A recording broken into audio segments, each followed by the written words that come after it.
This episode of Horror Movie Talk brought to you by Catbox, a subscription box that delivers a new kitten to your doorstep every month.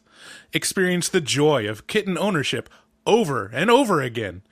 Or give the gift of kittens. Are you always wondering what birthday gift you should buy your reclusive aunt that smells like ammonia? Well, wonder no more. Listen to this satisfied customer of Catbox. I love my Catbox! Go to pussylife.biz to sign up today. Use the coupon code HMT at checkout to get free air holes.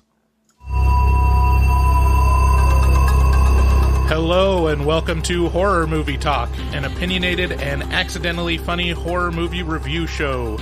Your schlubby hosts each week are Bryce Hanson, the cool collected nihilist, and David Day, a cool guy who is always cool. New theatrical releases always get priority, but we also review older horror movies, both good and horrible. I'm Bryce Hanson. And I'm David Day. Pussylife.biz.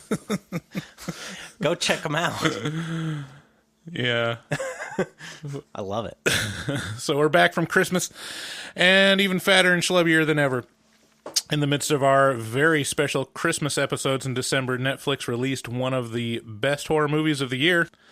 Today, we will be reviewing and discussing Bird Box, unrelated to Catbox. But first, let's talk about our website. Go to our website at horrormovietalk.com, and there you can find all of our past episodes and blog posts related to horror movies and links to our social media. Follow us on social media. We're pretty active on Twitter and Facebook. If this is your first time listening, we post every Wednesday, and if you could, subscribe and leave a review of the podcast on iTunes. We just joined Amazon Associates. I guess we didn't just join. We're part of Amazon Associates, and we have a link on our website at the very top of the page, big green button, that if you're going to go shopping in Amazon, click through that button and help out the show. Even if you're a new listener of the show, we have an audience survey where you can share your opinions and help us improve the show. We want to know who you are and what you think of the show. Also, if you are a horror fan, you probably know about Shudder.com, which is basically the Netflix of horror. Netflix is also the Netflix of horror, but Shudder is especially the Netflix of horror. More so. Mm-hmm. Even more. And if you're just waffling about whether you want a subscription to Shudder, maybe this will push you over the edge. If you use HMT at checkout, it'll give you a 30-day free trial as opposed to the standard 7-day free trial. So they're a sponsor of the show, and we really appreciate them. I remember going to the video store every week as like a young adult, a kid and a young adult, and then a young adult. And, spending $4, $5 every single week. Right. Shudder, you can watch hundreds of horror movies for that per month. Yeah, and it's a great curated list. Yeah. It'll have some top tier recent movies. Like they had Mandy as an exclusive. Still do. Yeah. And they had some good Christmas horror movies that you couldn't find anywhere else. So yeah, check them out. Get the 30-day free trial and check them out. Okay, back to the topic at hand. Today we'll be talking about Bird Box. And the way we do our reviews on the show is we'll start out giving a brief review and a score for the movie. We score on a scale of 1 to 10. You can kind of guess how that works. 1 is terrible, 10 is great. 5 is average. No surprises. It's exactly the quality that we expected. Later on, we're going to be doing taglines, and since it's the very beginning of the year and it's the first episode of the year, we're going to do a retrospective of our favorite movies of 2018 and looking at upcoming movies in 2019 that we're excited about. I'm super excited to do this. Yeah. So thanks again for listening, and let's get into the show. So yeah, we saw Bird Box, and it was really great. Surprisingly good. Yeah, it's Sandra Bullock and doing like Carrie brought it up. She's like, "Oh, this is a thriller," and I was like, "Oh yeah, you're right. You're definitely not wrong." She's like, "Where's the cutoff? which is the discussion that we've had before. Like, what's the difference between horror and a thriller? Where does horror start or end? And, I mean, this has so many elements of a solid horror movie. Yeah, the fact that it has Sandra Bullock in it is going to really open up the audience. I mean, even my wife, which never sees anything, is going to watch this movie. Did she watch this? She hasn't yet, but, I mean... Yeah. She watched A Quiet Place, and she loved it, so... Oh, wow. I mean... Yeah, it's similar in premise. Right. And tone. Yeah.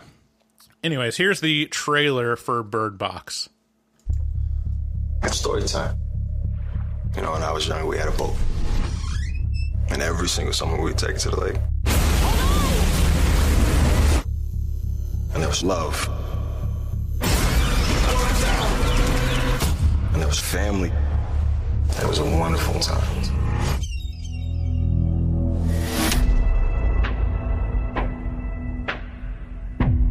We were just driving. Oh my God. And then she saw something. What's wrong with you? Please stop it! Stop! This ain't no virus or a chemical attack. It is real evil. If you see it, that takes on the form of your worst fears. Every contact we have had with the outside has brought us death. No one's coming for us. Is anyone there? Hello? We have a place. It's safe here. The fastest way to get here is by the river. The birds will warn you whenever those things are around.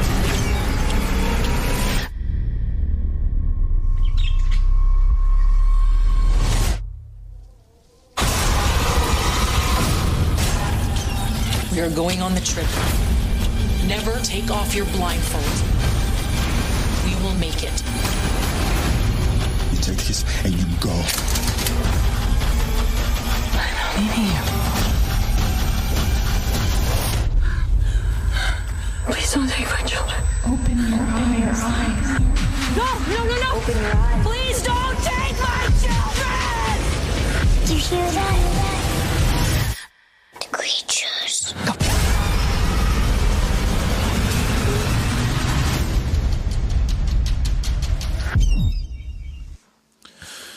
Bird Box can be found only on Netflix. Yeah, it's a Netflix exclusive. How would you like to be typecast the way that John Malkovich is typecast? I don't even think you can say he's typecast. He's just John Malkovich. It's kind of like casting Nicolas Cage or Christopher Walken. Listen, you fucking moron! Like, I can see him in my head saying that. Like, he plays the exact same person as he did in Burn After Reading. Like, he seemed so Burn After Reading-y to me, which is one of my very favorite movies. So Bird Box tells the story of Mallory, played by Sandra Bullock, as she experiences the fallout of a worldwide invasion of monsters that cause people to commit suicide when you look at them.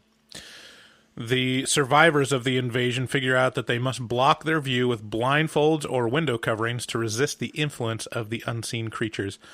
The nonlinear narrative jumps between the onset of the global disaster, where Mallory finds herself holed up with a motley crew of survivors in an abandoned house, and 5 years after that, when Mallory is floating down a river with two small children trying to get to safety. Will they make it? Is it a happy ending? You'll just have to see it. I see what you did there!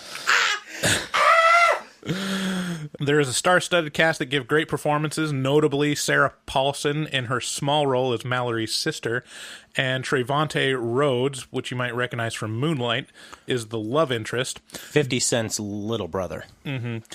John Malkovich is also in it. Yeah. It's directed by it's directed by Susan Bier, which has mostly just directed dramas and romances, but she's really shown her skill in this movie. Really, really effective psychological horror. Yeah, really one of the most impressive examples of really high intensity, Right. very tense feel like through the whole movie. Really tugs on you. Right. It's emotional. It's very tense. Lots of dramatic irony. Really creative use of the concept. This is a really high quality movie, and I am kind of shocked that it wasn't released in theaters. I just saw a post this morning that Netflix revealed to news outlets that in the first 7 days of it being released, it's had 45 million views. Holy shit. Which is basically the largest opening they've ever had. So if you're Netflix and I don't know the economics of distribution, but I just look at this movie, I'm like, it's a no-brainer. A Quiet Place was one of the most well-received horror movies of this year. People are still talking about it, and this is a spiritual successor to it. Almost, I mean, as good as. Yeah. And it's just as high quality. Yeah, and it's got America's Sweetheart in it. Yeah. It's got Sandra Bullock, which is, I think she's one of the most bankable actresses. I think she is the most bankable actress. Yeah. Yeah. Why wouldn't you do a wide release? They did it, I think they released it in select theaters, but it's just mind-blowing to me that they wouldn't just do a wide release and cash in on it. Yeah, it feels like there's a long game in play here. Like at some point, like I could just because I'm thinking, okay, $10 a month from all these subscribers, right?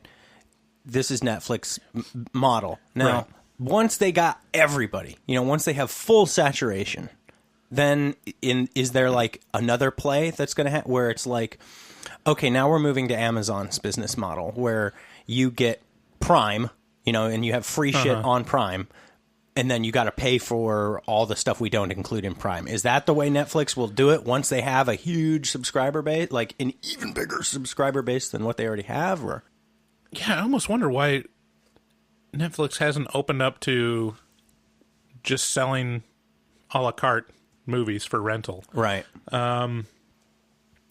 There is a lot of creativity in showing how people respond to this unique end of the world scenario that we can talk more about in the spoiler section. But most notably, this movie is a great example of how not to show the monster. I love it. It's so good. A movie after my heart. Even in the trailer. So yeah, we play the trailer, and I know it's a little, without context, without the visuals for trailers sometimes, but we've asked the listeners, and they seem to kind of like having it set up the show. Yeah. But we'll have a YouTube video of the trailer on the post for this episode on our website if you want to watch it. But anyways, in the trailer, seeing Sarah Paulson's terrified face really sells the movie. Yeah. You're like, God damn, I want to see that, because she just is looking out the window and terrified, and you're like, well, I want to know what she's terrified about. Yeah, there's a lot of... Yeah, every single time you see someone who sees the monster, who sees the bad guy, every time you see that, it's shocking. It does great things. Right. Another great compliment I can pay to this movie is that all of the character actions make sense. Yeah. So anytime I was yelling at the screen, it was from dramatic irony and not because of a stupid character decision.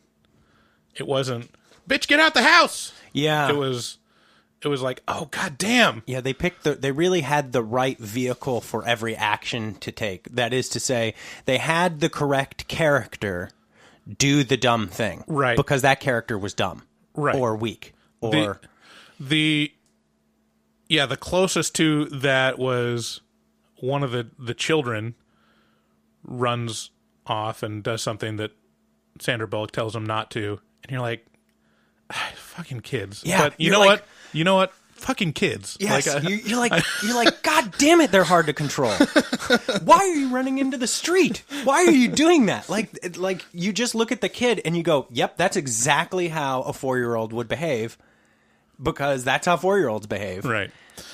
The writing was also very good at building the world and communicating the situation in a very short period of time. Partial credit goes to the direction as well. Just really, Really good storytelling. Lots of really tense moments and great payoffs throughout. I give this a very high score of 9 out of 10. I absolutely agree with you. I would even edge it pretty close to a 10. Like, this is almost a perfect movie to me. I don't know what... I might actually give it a 10.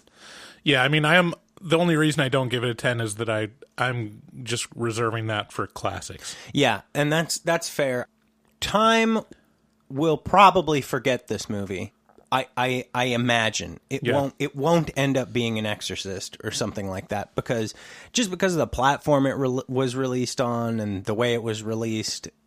But I mean, maybe, I don't know. It sounds like it's huge. I know when it came out. I mean, like I said, in December we were doing Christmas themed episodes, and so we already had just a stock of Christmas episodes that we already recorded. Yeah, and like when Bird Box came out, I saw on Twitter the hashtag was trending for days. Yeah, just people were loving this movie, and I was like, God damn it.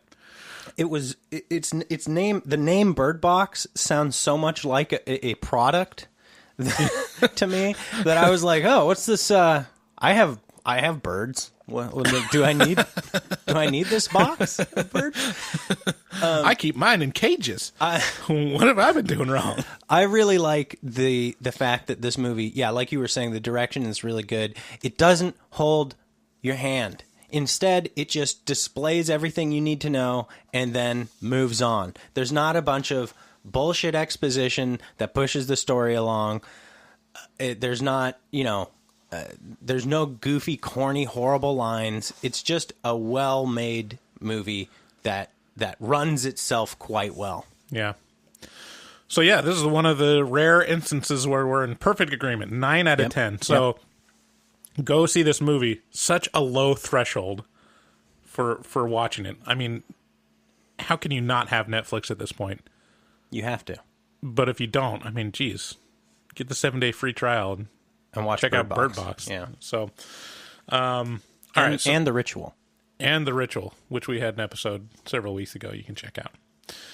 Let's get into spoilers. Let's do it.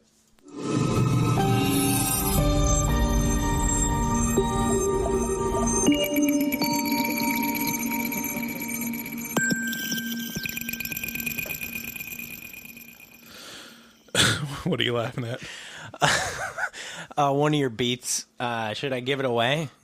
I feel like I shouldn't. I'll tell you when we get there. I'm just laughing because one of the beats you have written down is it's very on point. Okay. So first one we've already talked about. Sarah Paulson's face sells the movie. Yeah.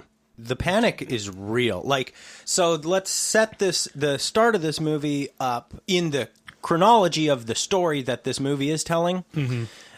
The end of the world starts happening when these like whatever they are. Yeah, it starts very quickly. They just see news reports in the morning. Sandra Bullock is talking with her sister at her art studio. They look and at it the shows TV. Like Russia and Eastern Europe are suffering just mass psychotic breaks of people committing mass suicide. Yeah, mass suicide. Basically. Tens and thousands of people. Yeah. And they're just like, wow, that's crazy. And then they go to a OB appointment because Sandra Bullock is pregnant. And by the time they get out, people are going fucking nuts. Yes, and it ramps up. The tension ramps up so quickly because imagine people around you just rampantly committing suicide without any care for the life or well-being of anyone else, right? So there's people just running their cars into buildings, running their just driving erratically. There's explosions happening. There's people taking out guns and shooting themselves in the head. Yeah. So that impulse when you're driving on the freeway, it's just like, what if I just turned this wheel and went head on into that semi? What if I just ended it all and entered the void right now? This is what's called intrusive thoughts. Yeah. And just imagine that just everybody everywhere just gave into those thoughts. Acted on their very, very real intrusive thoughts. Right. It would be horrifying, which it is. And just seeing Sarah Paulson's face, she's a great actress and really sells that moment of, I'm terrified of whatever I'm looking at, and you don't get to see it. And it's such a spooky concept because if this happened, you'd be like, oh my God, like I gotta get my kid to safety. She's pregnant. Like, Sandra Bullock does a great job throughout. Like, I'm almost surprised that they got her. Looking at the interviews and stuff, both Sandra Bullock and the director saw the script for this movie 7 years ago and passed on it. Wow. And this was based on a book that was written before The Road and before there's another movie that is really similar to. But they saw it and they passed and they're like, it's really interesting, but I'm not in a place for it right now. And then recently they reviewed the script again, and Sandra Bullock, thought she was in a good place for it. Probably mostly because she has kids now. She has 2 kids now, and so it's a little closer. They to made home. it, and it's just a great time to make it because, again, it's really close in tone to A Quiet Place. So just to cover the monster itself, whenever anyone sees whatever it is, it's a creature, it's something, it's a presence that has some kind of physicality because they can see it. Yeah. But whenever they witness it, it's either they see their greatest fear or their most traumatic or mournful experience. Yeah. Seemed like some people saw people that had died that were loved ones, and some people just saw the most terrifying thing in the world. And they don't really... No one says what they see. Right. That's the other great thing. You don't see the monster, but it's also never revealed what the people are... They never tell you what they see either. It seems like it's the most emotionally traumatic experience of your life relived. And they're relatively early on, within the first quarter of the movie, one of the characters gives a moment of exposition which basically tells you what the monster is. It's a horror movie trope of like when they describe what zombies are. Yeah. It kind of like says, oh yeah, it could be, it's probably this, but what it really means is like, this is what the filmmaker is actually going for. So listen closely. Right. Here's a clip of that explanation. What the shit is happening? It's the end game, man. Huh? I'm sorry. What? The end game. Humanity has been judged and we've been found wanting. Judged by who? They go by different names, right? You got world religion and mythology that's full of mentions of demons or spirit creatures. People who's actually seeing these creatures almost always describe the encounter as with the entity that takes on the form of your worst fears or your deepest sadness or your greatest loss. That sounds like bullshit to me, man. That's religious talk. It's not bullshit, okay? It's real talk, it's facts. They come in all different forms, right? You got the Akamana, you got the Barrios Devas from ancient Zoroastrian legend. You got the Surgot from ancient Christian occult beliefs that made pregnant women encounter their unborn children as other creatures such as lobsters or spiders. You got the Hulajin from China. You got the Puka from Celtic mythology. All different names, but the same thing. And what's that? The end of us. Ooh. So that guy Get that baby lobster away from me. So that character is kind of a side character, but you might recognize him from Get Out. He is... The friend on the phone. Lil Ray. Lil Ray Howery. Is that his Christian name? That's his acting name. Oh. What if your name was Lil Ray? Lilrey. Like the name your mama gave you? Yeah. And you go into the Screen Actors Guild, and they're like, sorry, man, Lil Ray Howery's already taken. You have to go by Little Ray. Little J Ray. You call me Ray. You call me Little Ray. Anyways, he does a great job being a bit of comedic relief. Yeah. But they never really go for comedy too much in this film. He is also another great scared face. I'm going to put up a screen clipping of Sarah Paulson and Lil Ray on the episode post, and you can check that out. There's like a moment when they're in the car driving. We'll get to how they do that in a second, but Lil Ray, he's got this most hilarious face where his bottom lip is going in and out, just in this. So it's like cartoonish, like he's making his lip go in and out. Yeah, and I couldn't quite capture that in the screen clipping, but I got close enough. We could make a GIF of it. Right. Another thing that's interesting. Apparently, Lil Ray. You gotta. He'd be mad if I enunciated the T's. Apparently, he didn't know any of that stuff that he was talking about, but John Malkovich's wife does, and he would talk to her on the phone, and she'd be like, "Oh yeah," and then she'd tell him all about the mythology and stuff surrounding it, like all that stuff that he said. That's based on real mythology. So wonder. that's basically the premise of the movie, and so what you need to take away is the rules are you can't look at it, or else you'll just commit suicide. And then there's some other stuff that comes up later that there are some people that can look at it and survive, but you don't want to be around them. You don't want to be one of those people. Right. That's not a good thing. So briefly, I was really impressed with the creative solutions for this premise. Yeah. Some really just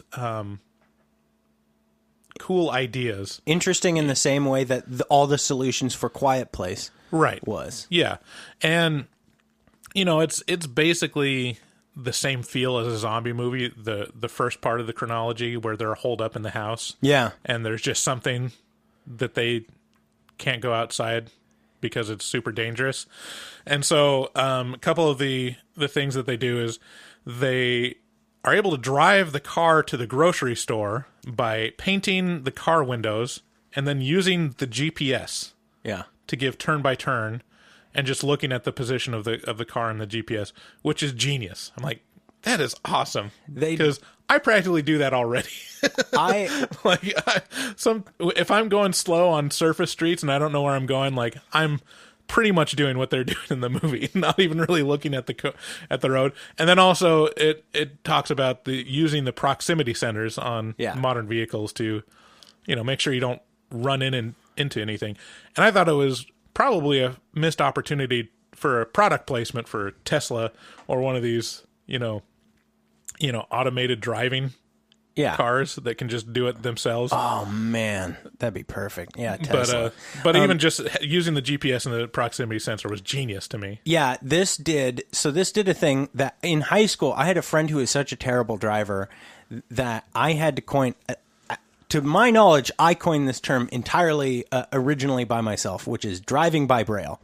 And he would just kind of let the steering wheel like slip to one side until he hit the rumble strip, and then he'd make a sharp correction back the other way until he hit the other rumble strip, and then it would just continue in that manner the whole way. And this took that driving by Braille to the next level. Right, driving by skull. That's just a speed bump. Just a speed bump, just on one side. There's another speed bump and another. Just a wet, squishy speed bump as they're driving over dead bodies. Yeah. Another creative solution is using a reel of string to keep track of where he came from. So when they're later in the chronology, when Sandra Bullock is on the boat with the kids, when she leaves the boat, she has this string, kind of a Hansel and Gretel thing. So she can be able to find her way back really easily.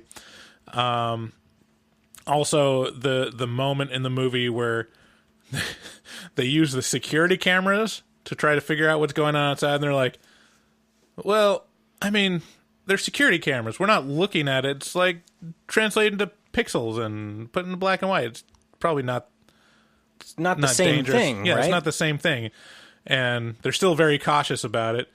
And then, it doesn't work out too well. Which, to me, that was a minor, that was a little bit of a continuity slip up because, they had been watching news footage of the world going under at the start of this whole thing a lot. Yeah, I was wondering about that, if that was the reason why it spread, though. because how could it come across the ocean so quick? How could it spread worldwide so amazingly quick? Because could be, Could be. Someone captured it on film and it was live broadcast. Which, in that case, then the continuity error is within this house, right? So these people in this house are watching the news, and none of them got infected or, upset. Yeah. So, but it's a minor. It's so minor and so easily explained away because Bryce just did it just now, right? So yeah, I mean, there's a lot of creative deaths. I mean, not super creative, but they show people committing suicide in various ways, and the guy that was set up to watch the security monitor is probably one of the more creative ones because they tie him up to a chair, and put him alone in this room, and apparently it still drives him insane, and he commits suicide by rocking the chair and bashing his head in on a corner of bricks, or something. Yeah, just like, God damn. And that was B.D. Wong. Yeah, you might recognize him from Jurassic Park. Oh, or I think he was in American Horror Story. I don't watch it, but I read that he was in that with Sarah Paulson. Why American Horror Story? So I'm sorry to go down yet another little road here. But it is a horror show. I watched the first couple seasons of it. It was a very localized, like in this house, it's a horrible thing is going on, and it's very localized, right? It's not worldwide. And then like the latest seasons have been called Apocalypse or something like that, and it's like, why does every horror thing got to go to apocalypse or extinction? Yeah. Yeah. Yeah. Whatever. Yeah. Okay. John Malkovich's character. Such an asshole. He's such an asshole. He's so John Malkovich. And here is that character's philosophy summed up very quickly. This is his character talking. Because in the end, there are only two types of people, the assholes and the dead. True. I mean, this guy was a real jerk. But he's not wrong. Yeah, that was the another trope of the asshole always being right. Yeah. The guy that's most pessimistic and most untrusting usually ends up being right in horror movies. Oh, yeah, for sure. This was the case with John Malkovich. Yeah. I mean, if you're making a horror movie, you're probably not looking on the bright side of life. Right. And so you want to be vindicated in the way that, making the asshole character who's the most...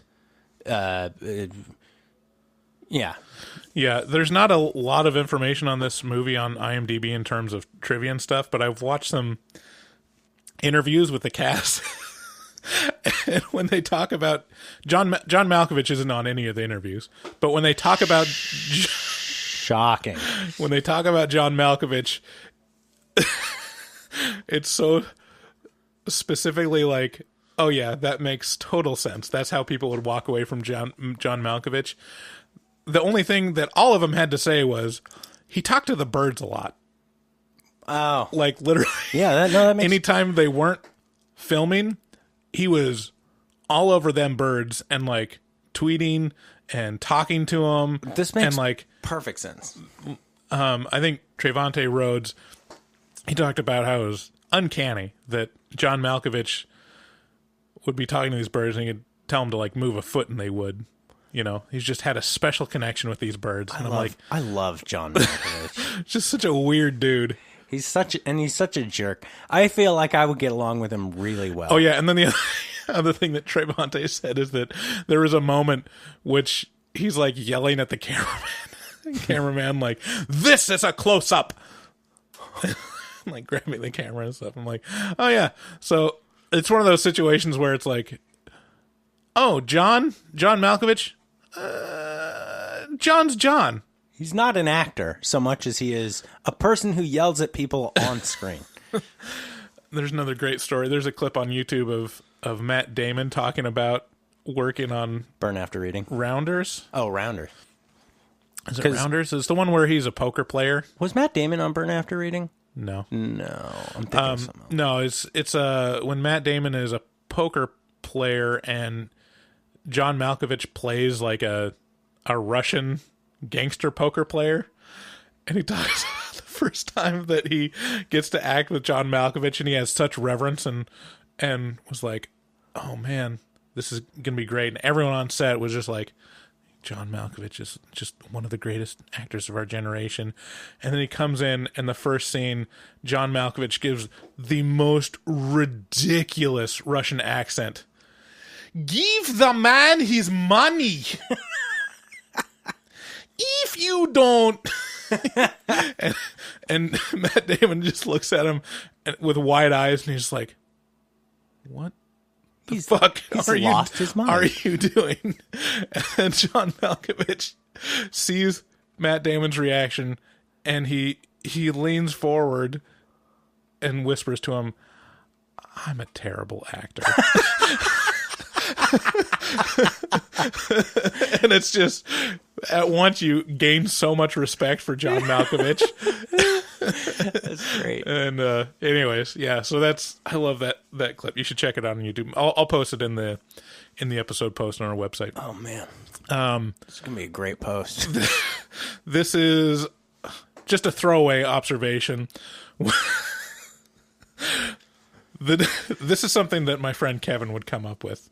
At one point, there's an ex-con that Lil Ray's character recognizes that's trying to get into the grocery store they're in, and his name is Fish Fingers. Fish Fingers. Which is a great name for an ex-con. I just want to say that. The other notable thing in this movie was one of the actors is Machine Gun Kelly, the rapper. Right. Who is actually, at least in the small parts that he gets in this movie, he's a good actor. Yeah, not terrible. And it surprised me because I've seen, I saw his little beef thing with Eminem where he made a song about Eminem, you suck, and it's god awful. Like, it is very bad. Everything about it is bad.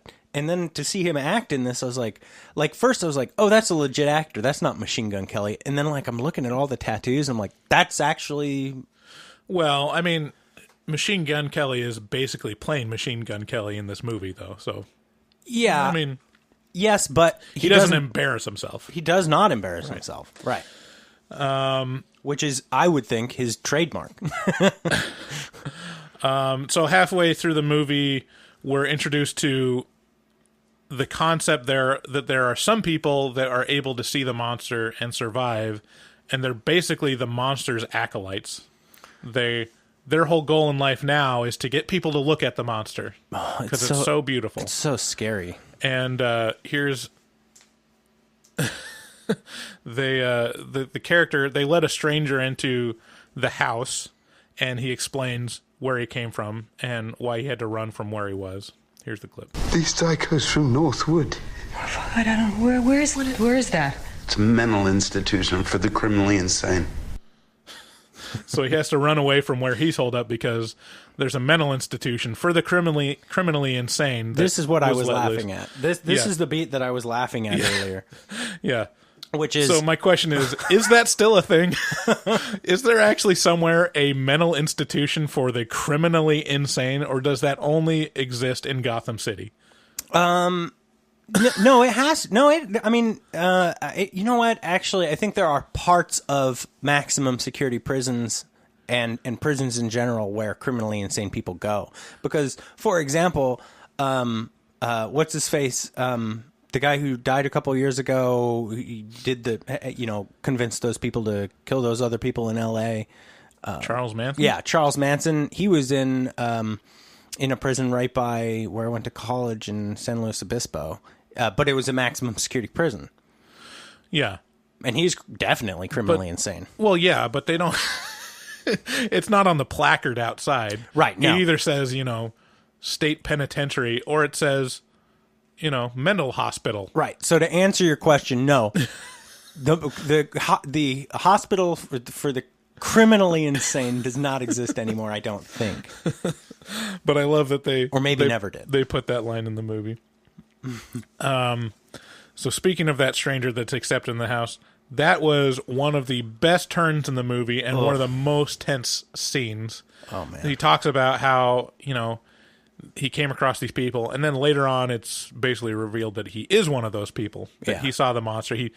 While the 2 women that are pregnant are giving birth, he takes out his charcoal drawing notebook and starts laying out all these pages of, I assume, what the monster looks like or what he sees. So I guess they do kind of show. They kind of show it. I mean, they show artist interpretations. Yeah, it's many different.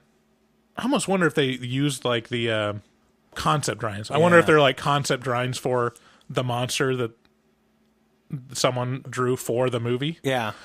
But anyways, he lays out all these things, and then they were convincingly terrifying. And then he is revealed that he's insane, and he starts ripping off all the coverings from the windows and making people look outside to the monster. At this point, John Malkovich has been placed in timeout in the garage for being a mean man to this new guy. He's like, we got to get rid of this new guy. We got to either kill him or put him back outside because this guy's no good. Right. And then they put him in the garage in timeout, and John Malkovich is like sitting there watching this guy like lose his shit, unable to help because he's been locked out of the house. Right. So almost everyone is killed or kills themselves because they look outside. But that was a super, super intense moment. Yeah. Like, I was really like, that was one of the times when I was yelling at the screen, like, God damn! It's so manipulative in one, like, it's manipulative and I love it. When you add a kid into the mix, and 2 kids, and women giving birth, and they're at their most vulnerable, and everybody's just innocent, and you don't want them to get hurt, and oh my God, there's a guy in here trying to make us look at the suicide monster. Yeah. Yeah. So that's all early on in the chronology, and it kind of ends there, that time frame of what happens directly after, and then it jumps back and forth between that time and when Sandra Bullock is on this, small rowboat with the 2 kids that, were given birth to in the house, that she only calls girl and boy. Oh, man. And jumping forward, she's just rowing down this river, or floating down this river to get to safety. And every once in a while she has to get out of the boat to get supplies or whatever. And, everything that you would expect to happen in a rowboat floating down with blindfolded people happens. And then the bullet point that I want to talk about is that at one point, Sandra Bullock is running in the woods blindfolded. If there's any like definitely going to impale yourself. Yeah. Like, is that a good idea? No. In the just, I mean, you've worked in the forestry service. How long could you run in the forest blindfolded without any assistance? Oh, just about a second. Yeah. You could take that first step or 2, and then you'd be impaled or tripped or really fuck yourself up. Yeah, it'd be no good. So pretty impressive. Listening to some of the interviews on this movie, they're really blindfolded. I mean, they really couldn't see anything. And I think the director said something about kind of really having sleepless nights because Sandra Bullock insisted that there be no holes cut in the blindfold. Uh-huh. And so she would run into things. She cut her face up pretty bad on one of the takes towards the end. The part where she's climbing up the ravine, she makes a turn that's unexpected, and the cameraman didn't get out of the way in time, and she really bled. Yeah, that makes me uncomfortable. I'd not be okay with blindfolding myself and running through the woods. Yeah. So the other part about the other big part to talk about that portion of the chronology when she's with those kids in the boat is how realistic the yelling at the kids feels. Oh man. Everything surrounding those kids feels real. It's too real. Just very stern parent voice of just, you do not move out. You do not get out of this boat. Right? Don't. You will die. Yeah. You don't understand what you're.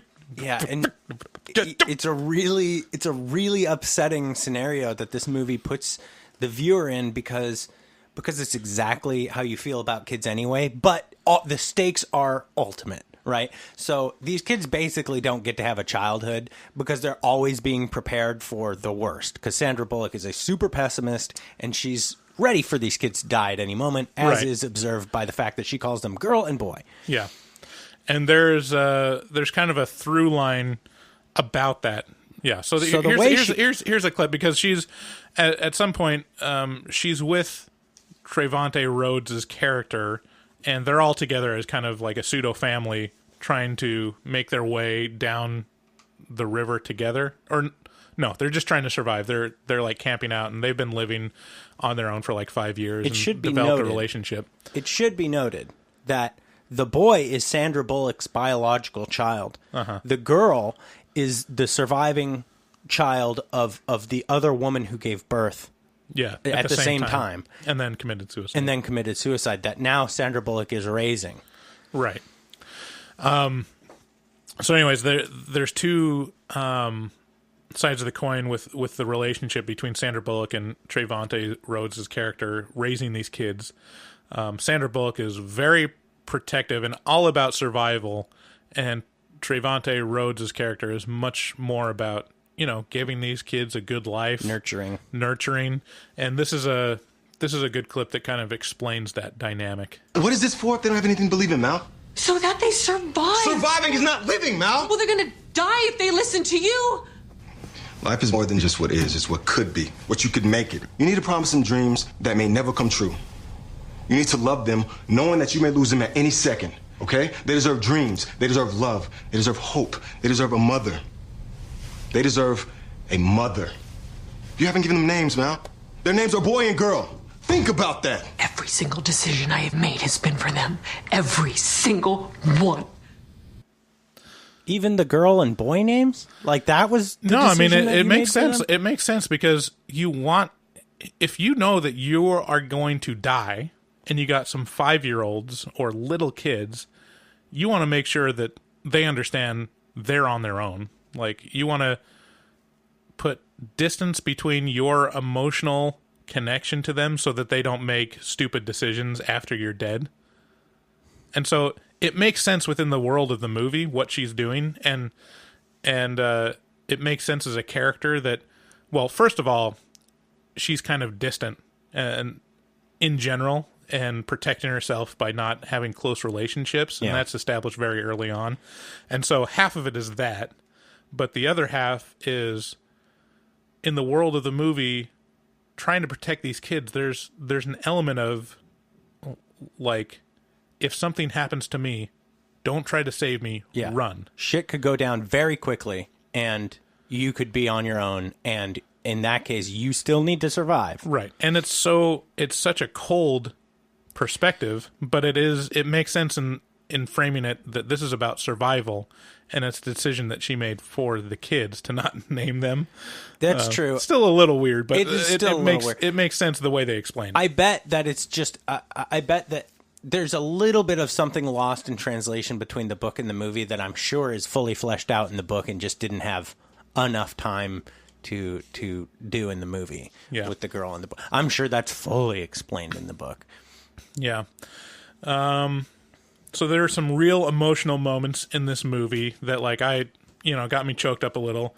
One was they're on the river and they are going to come to this rapids part where the person on the radio that told them about how to get to safety said, one of you's got to take off the blindfolds and navigate down the river if you're going to do that, or else you have to get out and walk down. And so one of the emotional moments is choosing which kid needs to take the blindfold off. And you're really, because it sets it up as like, yeah, Sandra Bullock, she hasn't named the kid, so it communicates that she doesn't really have a deep emotional connection to him, or that's what you suspect. She's trying to distance herself emotionally. But then she has to choose, like, do I endanger my biological son, or do I endanger this little girl that's with us? And she's like, nope, it's my decision, when the boy volunteers. So the scene goes down where they're hiding under this blanket in this boat going down the river, and she's explaining to them that at some point one of them is going to have to look to help pilot the boat. And her boy automatically pipes up and goes, I'll do it. And she's like, no, I will decide. And immediately your reaction is like, it's like a gut bomb. It's like a gut punch. It's like, oh, obviously. Like, and this is exactly what would happen. If you're tasked with watching someone else's child and your own child and getting them and like survival, and then you have to sacrifice one. Yeah. What are you going to do? Yeah. That's an extremely uncomfortable choice, because at that moment you're probably going to make a decision. Yeah. And it's probably going to be Sandra's decision. Yeah, all the real emotional stuff happens with the kids, because there's a strong connection. And then the other big one is towards the end, when she basically loses the kids. She falls down this ravine and gets knocked out, and the kids start wandering off. And you those hear kids wandering around. Fucking don't do that. She's told you a million times. Don't wander around. Just stay put. And you hear the monster trying to get the kids to take off the blindfold by sounding like Sandra Bullock, telling them to take the blindfold off. It's okay, kids. Take off your blindfolds. Yeah, and so it's like a real tense moment, and you see Sandra Bullock when she wakes up. She's like panicking and running in the woods and running into cameras, and she's freaking out. And that's like a real, it's the pinnacle of the movie in terms of tension. The shot that didn't happen that I wish would have happened was Sandra running through the forest and then running into the camera and being knocked out cold. Right. Running into the camera with her face. Yeah. They chose to leave that on the editing floor. Damn. And the other real emotional moment is the part where Tom, Trevante Rhodes' character, sacrifices himself. He protects the kids and Sandra, because there's this rove of, the criminally insane that come to try to... acolytes. To get them to look at said monster. And he stays behind, and he takes off his blindfold so he can shoot all of them real good. And then he sees the monster, and he uses his force of will to kill the final one before killing himself. Yeah, very hero's journey sort of thing. So those are great moments. So the last thing to talk about is, was there an allegory in this movie? I was trying to pick out all the themes and some of the stuff that I thought they were going to tie in based on what they showed in the beginning of the movie. Wasn't really the moral to the story necessarily. Like, they made a pretty big point early on showing cell phones as an inability to connect and kind of using that trope. A couple things early on in the movie made me think this, but I think that's mostly directed towards Bullock's character and more about her story arc of not being able to connect emotionally. And then her arc is, by the end of the movie, she has her walls broken down, and she's able to finally connect to those kids and feel safe. Yes to all of that. But I would say, and this is the ultimate spoiler, so if you're really looking forward to Bird Box, maybe skip ahead 3 or 4 minutes, because this is really giving away the full thing. And here we go. So I think the big, like, smack you in the face allegory that came across in this was, sometimes those who can't see the most.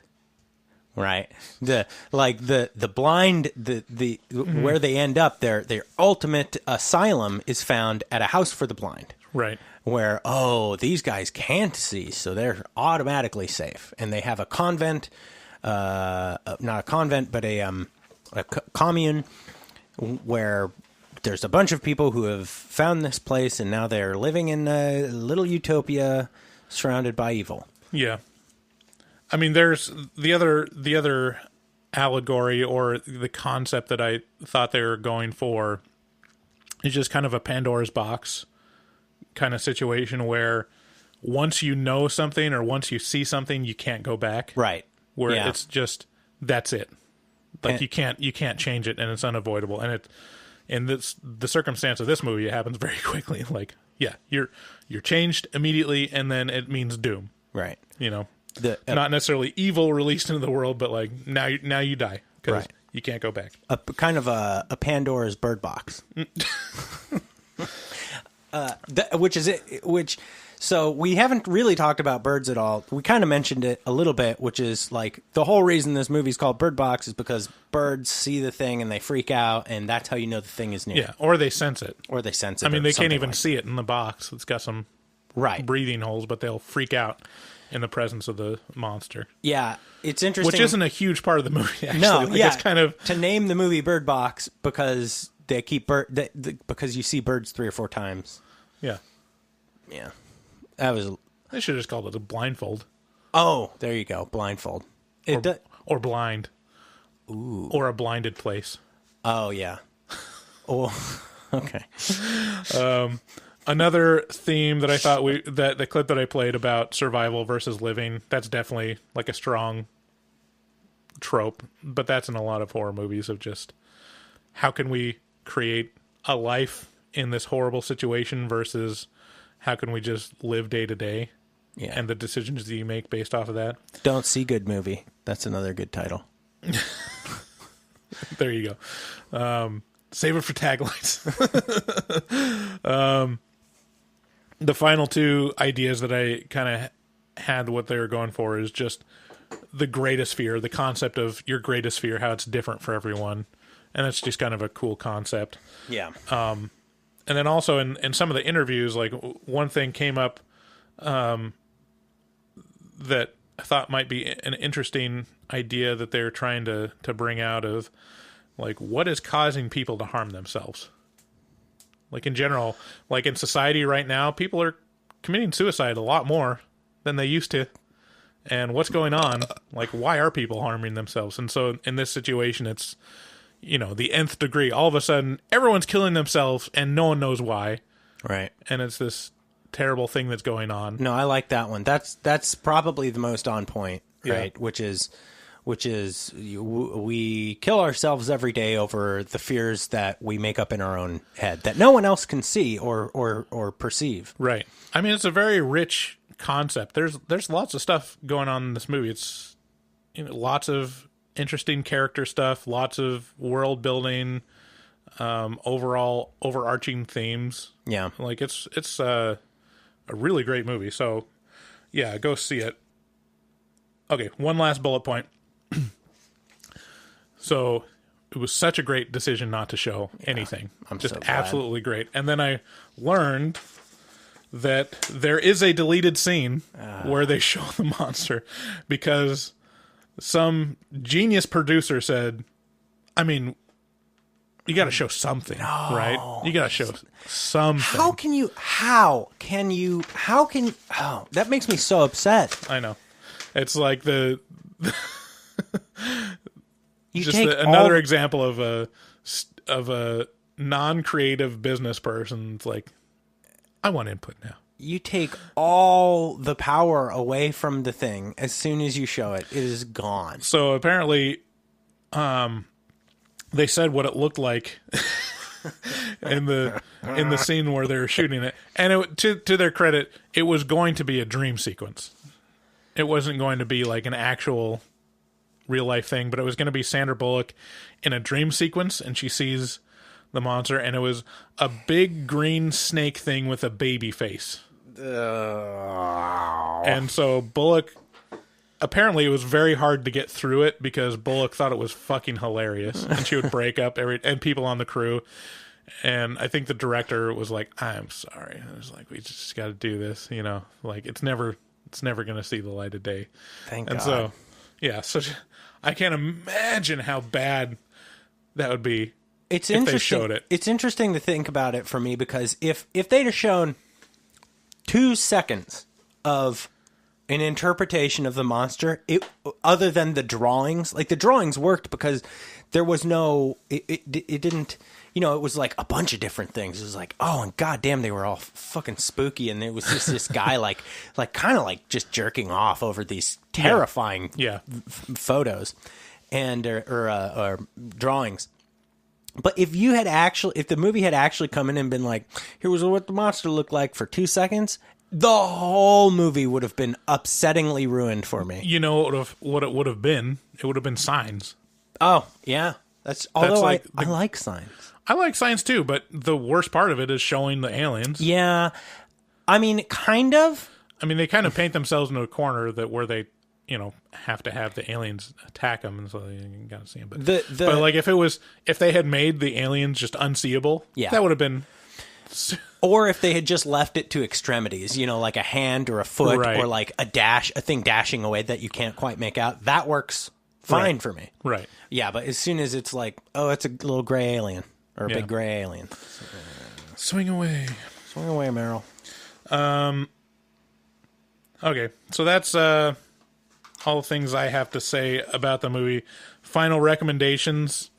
This is a wide release horror movie thriller. Everyone could see this and like it. See, now you sound like me, and I'm going to say I'm going to say yes, you're right, with the exception of there are a lot of people who are just don't like stressful shit. Yeah. And this is very stressful. Yeah. That's true. I guess not. I mean, no movies for everyone, but I mean, even if you're a Sandra Bullock fan, you like this movie. Oh yeah. If you are a thriller fan or like family-based horror movies, you'll love this. Yeah. If you like zombies, there's got like a little bit of zombie feel to it of, end of the world scenario. Psychological thriller stuff. I mean, just lots of good stuff in this. It's very, very good.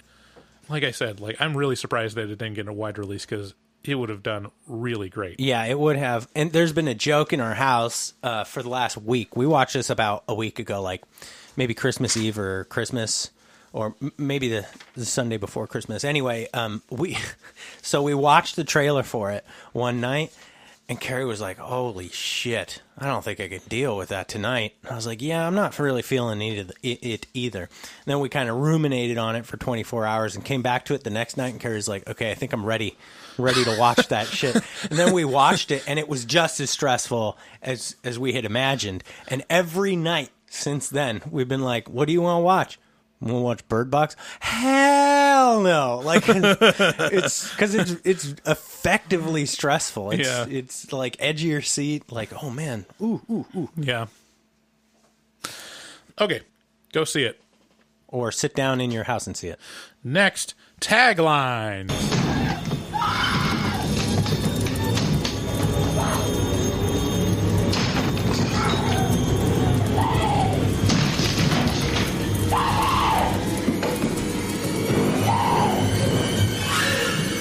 Here's tagline.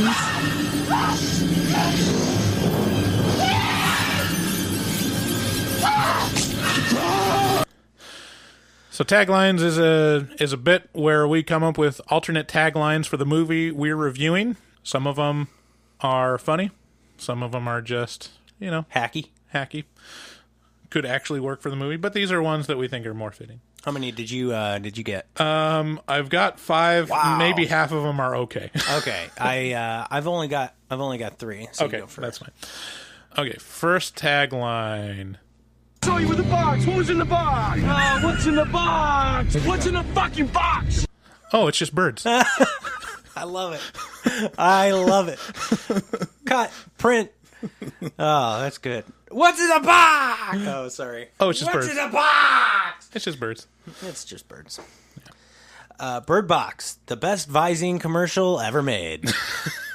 Because every time anyone saw the thing, their eyes turned like 9 shades of brown. Yeah. It was so gross. Yeah.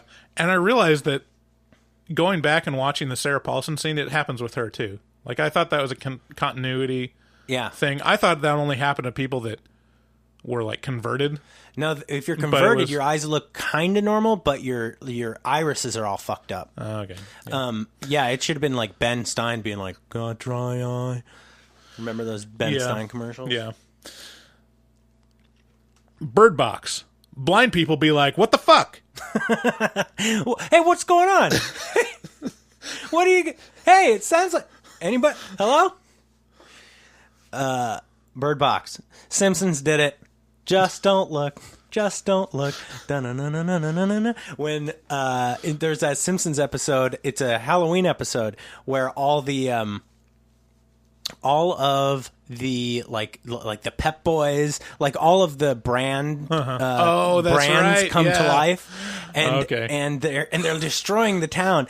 And the reason all these brands are alive, all these statues like Bob's Big Boy and the Pep Boys and all this kind of stuff, the reason they're alive is because everyone's paying so much attention to the brands and stuff. And so their solution is, just don't look. They make a little jingle. Just don't look. Just don't look. And then then you're safe. Bird Box. Somewhere, John Krasinski is furiously rewriting his script for A Quiet Place 2, A Dark Place. God damn it. They stole my shit. I like it. Yeah, John Krasinski, did he write A Quiet Place? Uh-huh. Wow, man. That's really impressive. Yeah, that's his baby. Man. Bravo. Okay, Bird Box. The scariest part is how Sandra assumed her kids' genders while naming them girl and boy. What? You can't be doing that, Sandra. Don't you know? Come on. I mean, yeah. How do you know she's girl? I mean, they tried to be politically correct with the, Rainbow Coalition inside that house. Right. With the gay Asian. But, they misstep. She should have called them Zim and Zer. All you Zimzers. Bird Box. The best terrified close-ups since Hereditary. And final one. Bird Box. Are You Afraid of the Dark, the movie? Which is actually coming out in 2019, supposedly. Are You Afraid of... You mean the Nickelodeon show? They're making a movie based off of Are You Afraid of the Dark? God which, damn it. if it actually has any kind of scares in it, will be not faithful to Are You Afraid of the Dark. Actually, Are You Afraid of the Dark, those episodes were scary until the ending. And then the ending was like, okay, we know your kids. Yeah. Don't worry. Yeah. It's okay. It's okay. Yeah. Yeah. Okay, so now this is semi-unstructured. I don't have any kind of intro to it, but I wanted to talk about the best of 2018 and then talk about movies coming out this year that we're excited about. I've got a list for both. We don't have to talk about all of them. But let's talk about... Oh, wait. Maybe I can do this. Hold on. The best of 2018. Okay. So what's the top movie this year for you? I think I know what it is. Oh, it's obviously The Meg. Yeah. It's Hereditary. Yeah, it's right? Hereditary. I mean, if you listen to our past episodes, it's definitely Hereditary. Yeah, that was great. I mean, we have a whole episode on it, so we don't need to talk too much about it. But yeah, I think it's pretty unappreciated for how good it is. Like, that should have... I think if they had a better title, that would have done a lot better. It got snubbed at the Golden Globes. I know. Like, if you're going to win anywhere, it's going to be the fucking Golden Globes. Yeah, Toni Collette just was so great in that movie. Can someone please explain to me, in what universe Hereditary doesn't get any nods at all? And Black Panther does? Oh my... For best movie? Oh my God. It's just such an obvious, like, okay, this is clearly only about money. Like, that's all this is. Or about social justice well, stuff. Hey, well, you know what? I don't take... Can you fucking be a little bit more inclusive? Bryce, I'm so pissed at you. So we've already talked about A Quiet Place quite a bit in this movie, but I think it was a breakout of the year, and it's a great horror movie, very inventive, and I think it's going to open up for a lot more movies like this. Yeah, like Bird Box, to where it's family based and it's end of the world scenario. Yeah, what's going to be the next sense that they go off of? It's going to be taste. Yeah, I know. You can't taste the evil. That's been my thing that I've been running over in my head. Is like, we're just checking off the senses right now. I saw that Get Out wasn't on your list, but then I realized that was 2017, and it just bled over into 2018. Yeah. I watched it in 2018 in theaters, but I don't know if that counts. But Get Out definitely in there, and as far as 2017, 18, had a great time with that one. Although just mostly dark comedy / horror. So these are the movies that came out this year that were notable that we actually have episodes about, so we don't have to talk too much about them. But Halloween, Suspiria was fantastic. The House That Jack Built is increasingly growing on me. Like it just gets better and better the more I think about it. Like I think about that way more than I think about Halloween or even Suspiria. Like I don't think about Suspiria as much as I think about The House That Jack Built. I don't think about The House That Jack Built for the reason that I think about Hereditary. I think about it because it's doing so well for us. Like, so many people are listening to that episode that I'm curious to know why, because I disliked that movie. Well, I think like looking at our stats for our episodes that work out very well are the art house horror movies do very well. Yeah. Like Suspiria and The House That Jack Built are standouts. Yeah. And which is interesting because they're not wide release. Like I don't think you could even see Suspiria in most theaters. No. I think it was just like, the niche indie movie theaters that showed it. Yeah, that's true. So yeah, I mean that might contribute to people being curious about it, wanting to listen to a podcast. But yeah, that's kind of our sweet spot is art house, new art house movies. Stuff that's not available to the general masses. Right. Yeah. Suspiria, I think about a lot because that was like I was so upset by that movie that it's gotten into my head in a weird way where it's like, why was I so upset by it? But then I think about all the scenes that upset me, and it's like, ugh. Now I know why. It's just impressive that they were able to. They were able to do that. Also, Overlord, we have an episode on. Not one of the absolute best, but definitely one of the better ones of the year. Yeah, a fun movie to see in theaters for sure. Another one is Mandy. I don't think we've released our episode on Mandy yet. No, we have not. So Mandy came out this year. It's available on Shudder for streaming. Use HMT at checkout. Only on Shudder, nowhere else. That was a good one. One that we haven't talked about that I watched on Netflix is Cam. Have you watched Cam? No, you mentioned it to me and you said, hey, you should check this out, but no, I have not seen that. I think it gets a lot more love than it probably deserves. It was hyped up for me, and I was like, all right, I'll watch it. And it was good. It was interesting. It's kind of a psychological thriller type thing. But yeah, it was good. It's notable. It's definitely worth watching. What was it about? It's about a cam girl. Oh, okay. That she's working, and then something happens where she's locked out of her account, but a doppelganger is still making videos under her account. Ooh. Looks exactly like her. Oh, weird. And so it's a weird, thing. It sounds kind of like Us, which is coming out next year. Kind of, yeah. Which is what's his face? Jordan Peele. Peele, thank you. Yeah, which the trailer for so it. let's talk about. So that's 2018. Hey, but quick question: did Killing of a Sacred Deer that come out in 2017? Yeah, I think it must. That wasn't this year. Okay. Yeah, that's another notable one for me, but that's not 2018. So yeah. So, anyways, those are all the great movies. I didn't include Puppet Master: The Littlest Reich. There, but I love that movie. Yeah. Definitely stays with me a lot more than Halloween 2018. Yeah. Which Halloween 2018,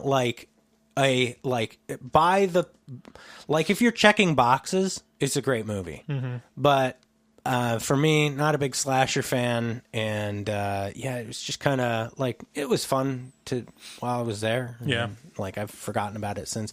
Puppet Master was much funnier and much more fun. Yeah. Like a fun watch. Okay, so let's get into 2019 movies. 2019 movies. So, so these are movies coming out in 2019 that I think all of these I'm very curious about seeing, or very curious about in general. Let me just read off this list, and we can talk about anyone in particular that we want to. So, It Part 2, Us, Pet Sematary, Godzilla King of the Monsters, and Hellboy reboot, The Curse of La Llorona, Zombieland 2, The New Mutants, World War Z 2, Annabelle 3, Conjuring 3, and The Crooked Man. All of those are related to the Conjuring universe. Scary Stories to Tell in the Dark. Like the book. Piercing, Child's Play reboot, Creep 3, Fright Night 3, Saw 9, Slaughterhouse Rules, and The Fly reboot. So, I mean, there's a lot of pretty interesting stuff coming out. Some of it might be a total disaster. I'm predicting that The Fly reboot. That I was going to say, the most horrendous thing that will happen to any of these movies is going to be The Fly reboot. Yeah. I don't know. I think not super confident about Annabelle 3. The New Mutants, I'm very dubious about, because The New Mutants was supposed to come out this year, or in 2018, and they pushed it back, I think, at least twice. New Mutants won't be good. It'll be the same thing that Wolverine was, or Logan was, which is like lauded by people who are not. I don't know. This sounds gatekeepery of me. Yeah, it does. But it was fucking dumb. Logan was a bad movie, and if you liked it, we do not share the same taste. Well, I liked it. We do not share the same taste. All right, whatever. Yeah, the New Mutants it doesn't look very good. Yeah. It looks like Fox was trying to double down on like gritty super R-rated superhero movies. I'll give them points for creativity, that there's not just going after a straight ahead superhero movie, that they're trying to use a new genre, trying to use horror genre to tell the story, which is interesting. But the fact that they've moved it back by, over half a year does not instill confidence in that movie. That's usually a very bad sign. And it's not something, in my mind, that's easily translatable to horror. Like, it seems like a reach, like a kind of a stretch. The other one that could be a fucking super hot mess to me is Pet Sematary. Because you're really, like, that's another one. You don't try and redo something that really did very, very good on the first run through. Yeah. I mean, if you're going to reboot something, Pet Sematary is probably due for a reboot. But just from the trailers, I'm not super psyched about the quality of it. Like, it doesn't look very convincing that, It looks like it could be, good. Like, I'm holding my breath for it. Yeah. Oh, man. They're really kind of emphasizing, like, the child cult or something. I've never read it. I don't remember anything about watching it. I know I've seen it, but they're, like, really emphasizing kind of the child cult aspect of it, as opposed to scary zombie animals. Yeah. In the trailer, which is like, and isn't that kind of the point? Scary zombie animals is what it's about. Well, that and the little possessed kid. The thing that made Pet Sematary really great in my mind was not necessarily the horror elements within it. It's the kind of the good small town, like campy 90s, 80s, 90s feel of it, like it felt like Misery, which is to say fun, but also fucked up. Yeah. And like heartwarming, but also very fucked up. You're right. So I don't know. I know they won't be able to recapture that, which is all the charm about that movie for me. But I tell you what, I never have a bad time at Godzilla movies. Yeah. I never do. I didn't see the last one. Maybe the Matthew Broderick one wasn't so fun. Oof. Yeah. That's one that I'm not excited about at all. I'm just not a big fan of monster movies in general. If you're going to do them, they better be Godzilla. That's the original, He's the king of the monsters. Right. See, that's the other part of it, is that it's very obvious that they're trying to do a monster universe. Everyone's trying to copy the Marvel Cinematic Universe in everything, and it never works. The last Godzilla movie was really good. Did you ever see it? I never saw it. No. You should. So I think like the whole purpose of this next movie is to combine Godzilla with King Kong. And the last Kong movie was, oh man, that was a lot of fun too. I gotta watch that one too. I mean, again, I'm not a big fan of monster movies. Yeah, like you gotta big giant monsters. I get it. You really got to set your expectations. You go, this is what this is. I just don't care about big monsters crushing things, and I guess that's just a personal problem. Yeah, no, I feel you. Trust me. Like I'm the last person in line to see a, Dwayne "The Rock" Johnson movie. It's just not. It's not what it's about for me. So the two movies that I'm very excited about seeing, is the first two that I listed. It Part 2, which has a really fantastic cast. It sounds like. Let me bring it up here. What kind of weird? Because they were willing to go so weird and sexual with the first one, so true to the weird perverted content of the book on the first one. I'm very curious to see how fucked up it'll be on the second one. From everything I've read, they're getting into the weird coke-addled lore that's in the book. Great. So about like the turtle god or what, or whatever. And so here's the cast. So Bill Skarsgård is still going to be Pennywise. Jessica Chastain is going to be Beverly. James McAvoy is Bill Denbrough. Bill Hader is Richie Tozier. I mean just those three. Like I want to see those guys. Yeah, me too. And the first one was so good. I liked Tim Curry's Pennywise better from the TV movie, but the TV movie is just demonstrably terrible compared to this movie in terms of the part one was okay. Like the kid part was okay. When it gets to the adult part, it's really cringeworthy. The 90s TV movie. Yeah. But I have a soft spot in my heart for it. Yeah. But yeah, obviously It Part 1 was great. Yeah, it really was. A lot of people like in the horror community, quote unquote, really don't like it because it is a jump scare ride. Yeah, I wish they had relied more on psychological stuff. And there's parts where it did. Yeah, there was plenty of parts that it did, and it was willing to be so fucked up that it really... And you know what? I don't have anything against jump scares. I think the way they treat Pennywise will probably date the movie a little bit. Like in 10 years, he'll be like, okay, that's mid-teens, horror. Interesting. Very, very much about jump scares of the monster running towards the camera or weird jerky stuff. Yeah. I don't think it'll be as timeless as Tim Curry's performance. Right. Yeah, I think you're right. But yeah, it is still great, even with any of its flaws, which are just, stylistic stuff or what's popular right now. But that being said, the jump scares worked. Yeah. I mean, I jumped at it. If you have a movie where where there's 150 gallons of blood poured into a room, you get a pass. Yeah, I'm like, okay, that was... Yeah, anything with gallons and gallons of blood appearing from anything is great. Or anything with heads that are exploding. Mm-hmm. I'm on board. Yeah. You get an extra couple points from me. Yeah, it's fun.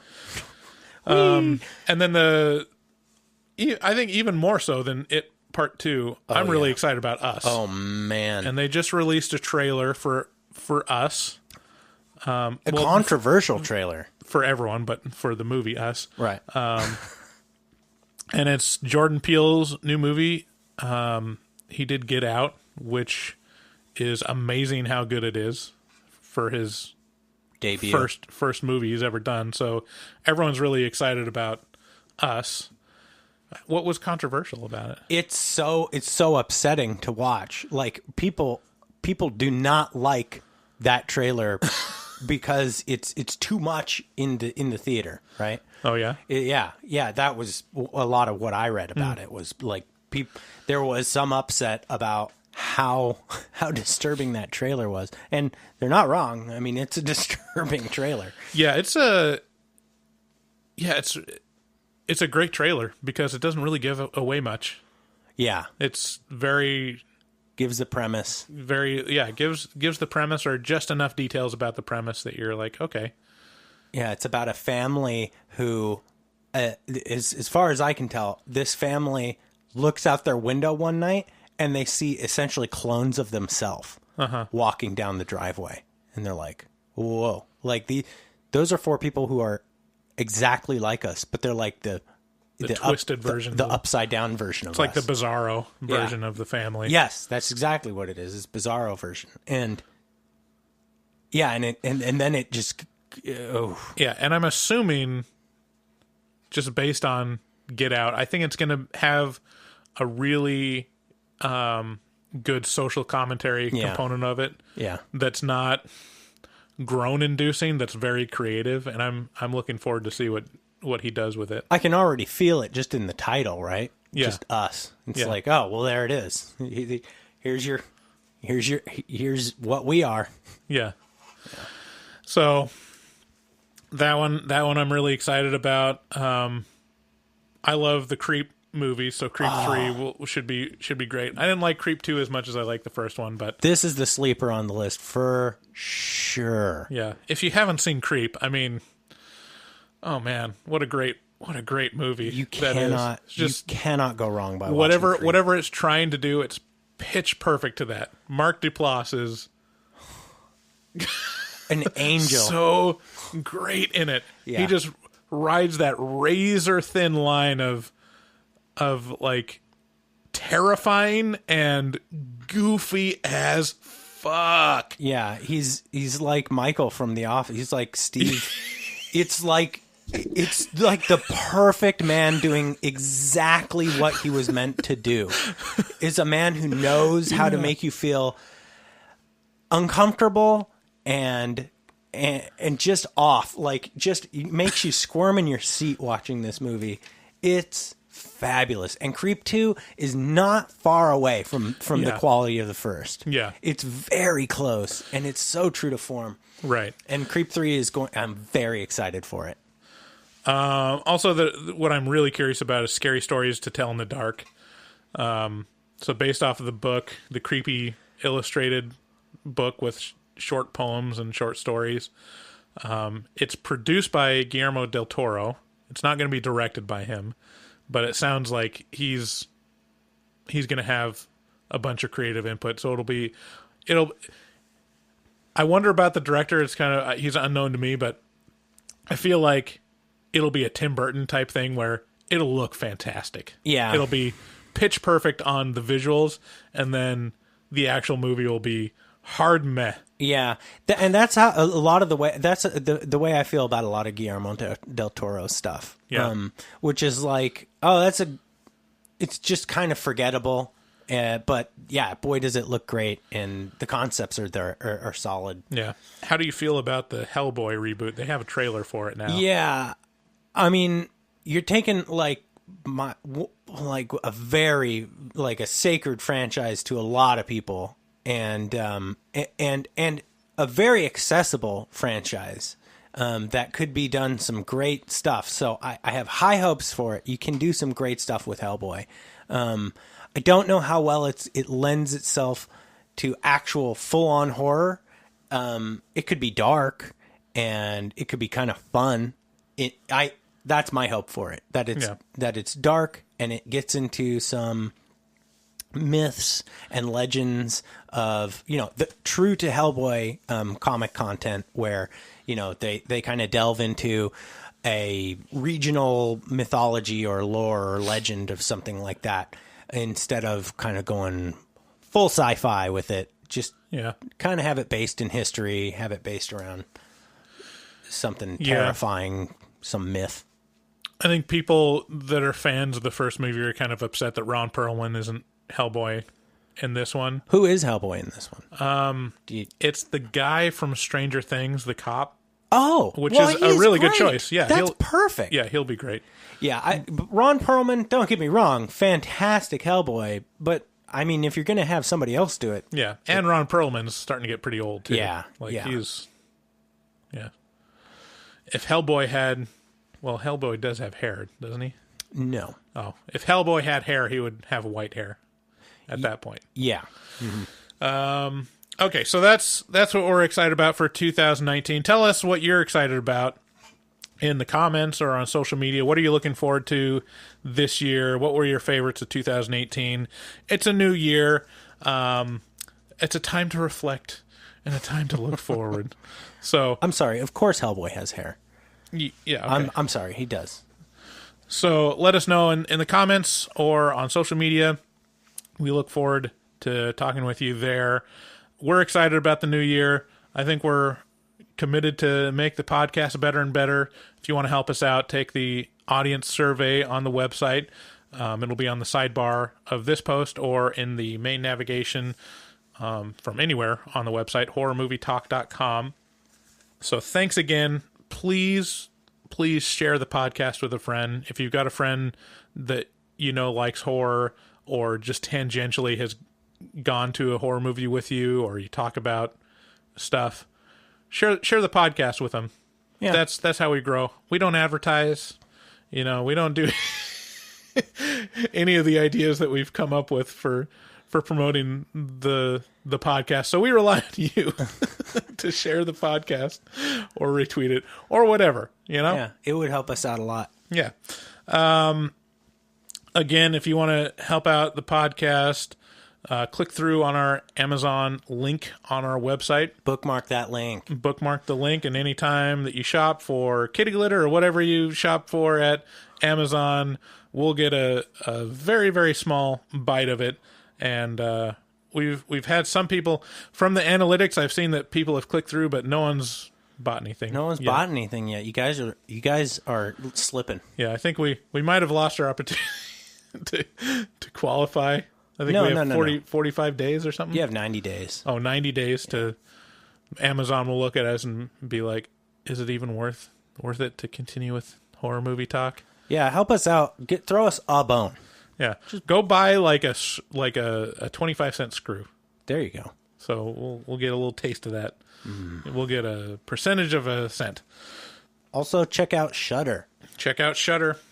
To get a 30-day free trial of Shudder, you can watch Mandy or any of the other curated movies on their list. Use HMT at checkout.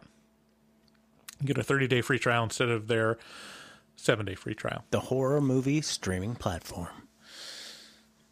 Nice. All right. It's a long episode, but I think it's worth it. I agree. I had a lot of fun. It's a great movie and great talking about stuff coming up. I had a lot of fun this year doing horror movie talk, and I hope to keep it going perpetually into the forever. So keep listening. Thanks for listening, and we love you. I love you too. Oh. I love you, David, and I love you, listener. I love you, Bryce. Bye-bye. Bye.